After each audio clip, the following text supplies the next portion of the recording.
Doctor Manmohan Singh ji के पास गए और उनको राम सेतु की विशेषताओं से परिचित कराया। यही नहीं, उस समय हमारे अध्ययन के अनुसार डॉक्टर मनमोहन सिंह भगवान श्री राम के अनुज लक्ष्मण जी के वंशज हैं, इसका प्रमाण निकाल करके हम लोग ले गए थे और उनको वो पूरे प्रमाण दिखाए। वो बड़े आश्चर्यचकित थे, कह रहे थे कि मुझे किसी ने कभी नहीं बताया कि मैं लक्ष्मण का वंशज हूँ, आप लोग ये बता रहे हैं। हम लोगों ने कहा ये प्रमाण आपके सामने है, इसको और आप अनुशीलन करना चाहते हैं तो कर लीजिए। और एक ही बात हम आपसे कहना चाहेंगे कि और किसी के रहते अगर राम जी का सेतु टूट जाता तो अच्छा था, माने अच्छा क्या था, चलाया जा सकता था, हृदय पर पत्थर रह करके इस बात को सहा जा सकता था। लेकिन लक्ष्मण का वंशज सत्ता में हो और राम जी का सेतु टूट जाए, ये अलग तरह की बात है। उन्होंने कहा कि मैं समझ गया, राम सेतु टूटना नहीं चाहिए, केवल आप एक काम करिए, टी.आर. बालू जो हमारे शिपिंग मिनिस्टर हैं उनको अपनी बात समझा दीजिए। हम लोगों ने कहा कि अगर वो बैठक करें और समय दें तो हम लोग ये करेंगे। बाद में हम लोगों ने टी.आर. बालू से भी बैठक करके उनको भी समझाया और भगवती की कृपा से ऐसे रास्ते खोजे गए जिनसे राम सेतु की रक्षा हो सकी।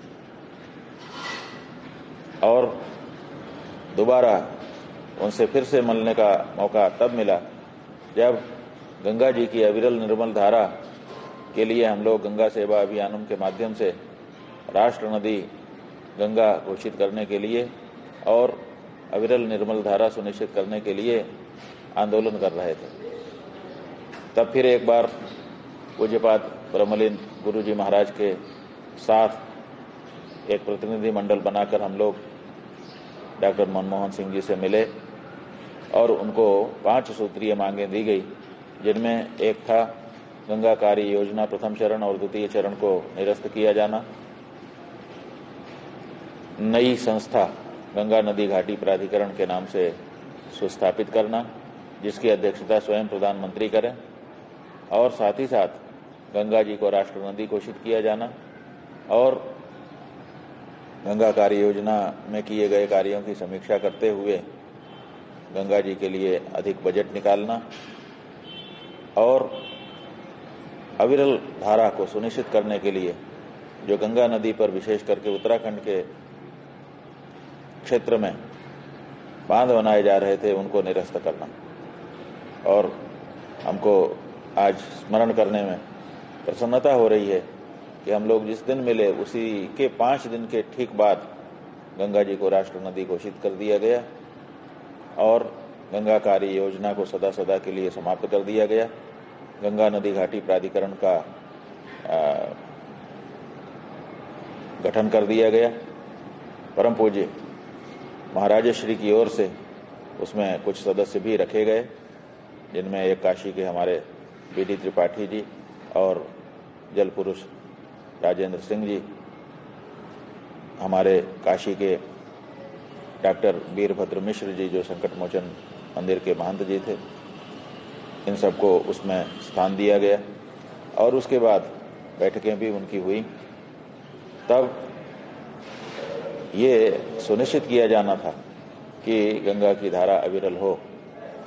बाद में अनेक गंगा भक्तों के प्रयास से, जिसमें प्रोफेसर जी.डी. अग्रवाल जो बाद में हमसे दीक्षित होकर के स्वामी ज्ञान स्वरूप सानंद हो गए थे, उनके भी प्रयत्नों से गंगा नदी के ऊपर बनाए जा रहे कुछ बांधों को निरस्त किया गया और बहुत सारी दूसरी योजनाएं बनाई गई। ये सब कार्य उनके माध्यम से हुआ था। एक बार और उनसे मिलने का हमको मौका मिला जब गंगा नदी पर जो बांध निरस्त किए जाने थे और जो नालों को नदी में मिलने से रोकने के लिए आंदोलन हम लोग चला रहे थे। हम लोगों का कहना था कि रिवर और सीवर दोनों अलग अलग चीजें हैं, इनको कभी भी मर्ज होने देना सही नहीं है। इसलिए इसके लिए नीति का निर्माण किया जाए।